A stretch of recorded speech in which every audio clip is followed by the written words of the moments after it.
Hello everyone, it is a lovely day here in the crypto sphere, more specifically for XRP. We are seeing XRP surging and currently trading around the 85 to the 90 cent range at the time of recording. Our last analysis was trading around 50 cents or so. It seems to be sucking the living life force out of other altcoins as we speak. Is this just the beginning, or are we in store for a possible pullback before continuation? Either way, we'll find out. But before we get into the technicals, I want to quickly talk about Ripple from a fundamental perspective and why so many people hate this coin, and hopefully by the end of the video I can persuade you that you shouldn't be hating it. Now, something that many people don't see is that XRP is overpowered by a secret entity, quote unquote, that owns a ton or a majority of XRP, and that is South Korea. Now, South Korea owns an estimated 16% of XRP's global market cap. Now, that is absolutely massive. 16% of the global market cap is not something to be overshadowed by. It's something that many people are, in my opinion, turning a blind eye to, and it's gained so much popularity in South Korea because of a few reasons that I think you all should know, and I have it listed in 2 main points. Now, number 1 is the prominence of major Korean exchanges, or the rise of Korean exchanges rather, since 2018.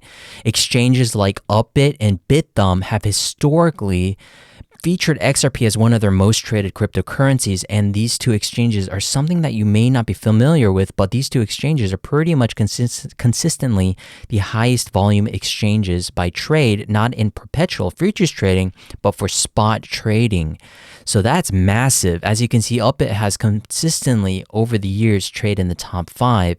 And another important thing about the rise of these exchanges is that pretty much daily, and even during periods of drawdown during the bear markets, the media continues to show its strength as a coin combined with liquidity, and has made Ripple far more accessible to Korean investors, and it's become a part of a daily life here for Koreans, and that's why so many people continue to accumulate this coin here in South Korea. Ripple received significant attention from Korean media during the 2017 bull run and in between the market cycles as well, and the continued coverage in the Korean media helped establish Ripple as one of the blue chip cryptocurrencies alongside Bitcoin and Ethereum, arguably more so than those two. So that's why people find massive trust in this coin as well. Basically, if you talked with any Korean on the street, they most likely know what XRP is. And that leads me on to the second point, which is the perception of utility. Now, this is subjective, but in Korea and even in Japan, many do actually believe in the project for XRP. Even though Ripple is a US-based company, Ripple's branding as a solution for cross-border payments aligns very well with South Korea's psychology of a globalized economy. Many investors view XRP as having a real-world utility for payments and international money transfers, which resonates with a lot of people living abroad, and many people prefer to even use XRP within business communities.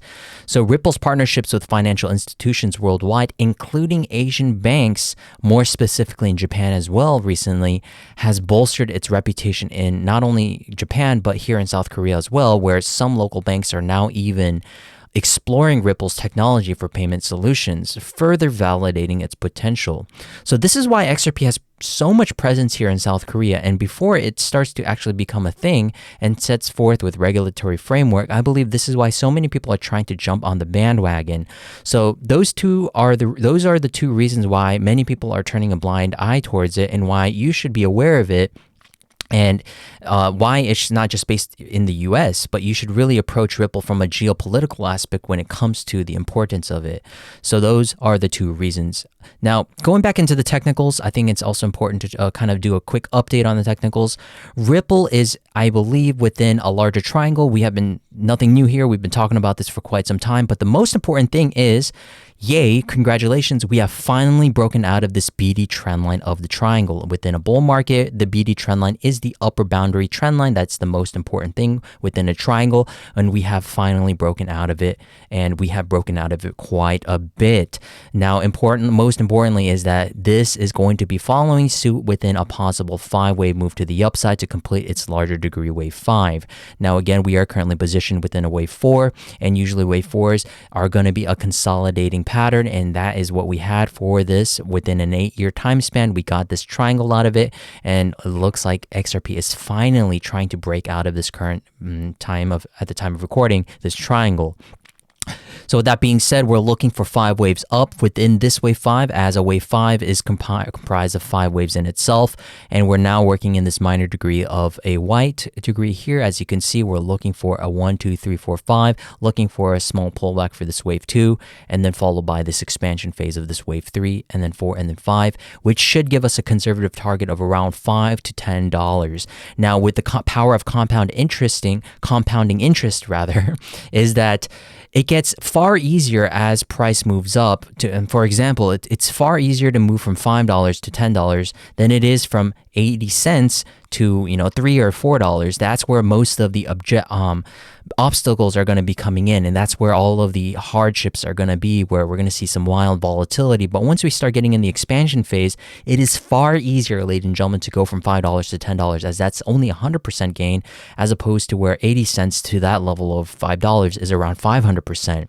So it's not something out of the reach. It's definitely possible. We've made past videos on why the market cap is something of a past and shouldn't be a major focus.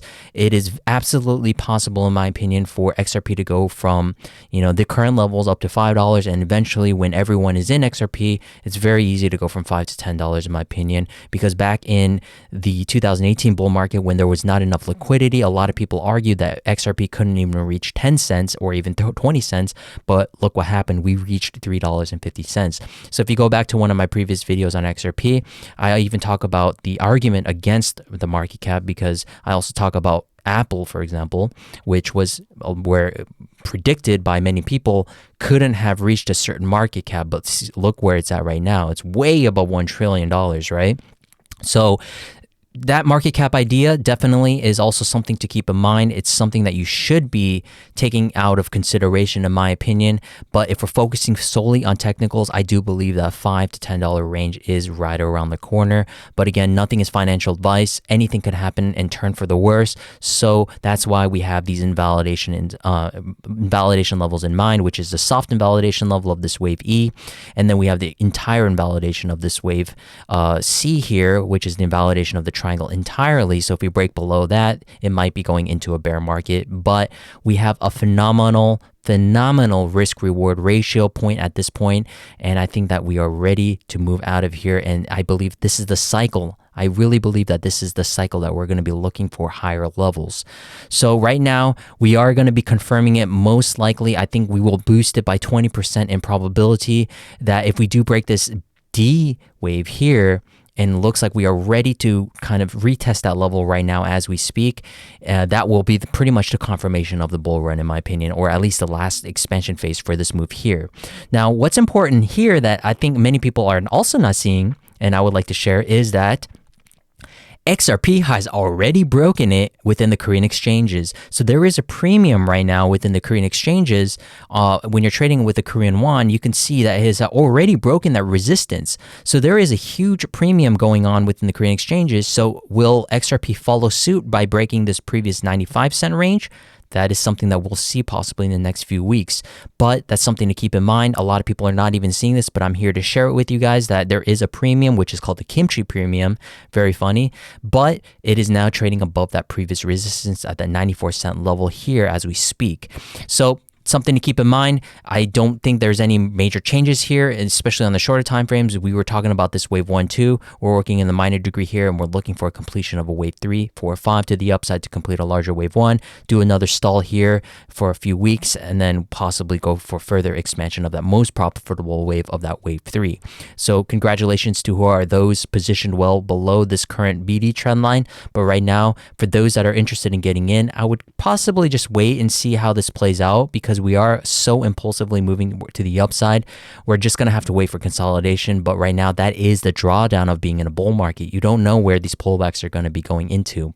So hopefully that was helpful. Thank you very much. Hopefully this video was helpful in persuading you, understanding what XRP is from a fundamental perspective, who owns the majority of XRP, and from a technical standpoint, even with all of that aside, why it's still bullish. Thank you very much. I'll see you guys in the next video. Make sure to thumbs up, hit the like button, subscribe to the channel if you haven't already. Thank you so much. We just reached 7,000 subscribers since our last video. I'll see you guys in the next video. Have a fantastic weekend. Bye-bye.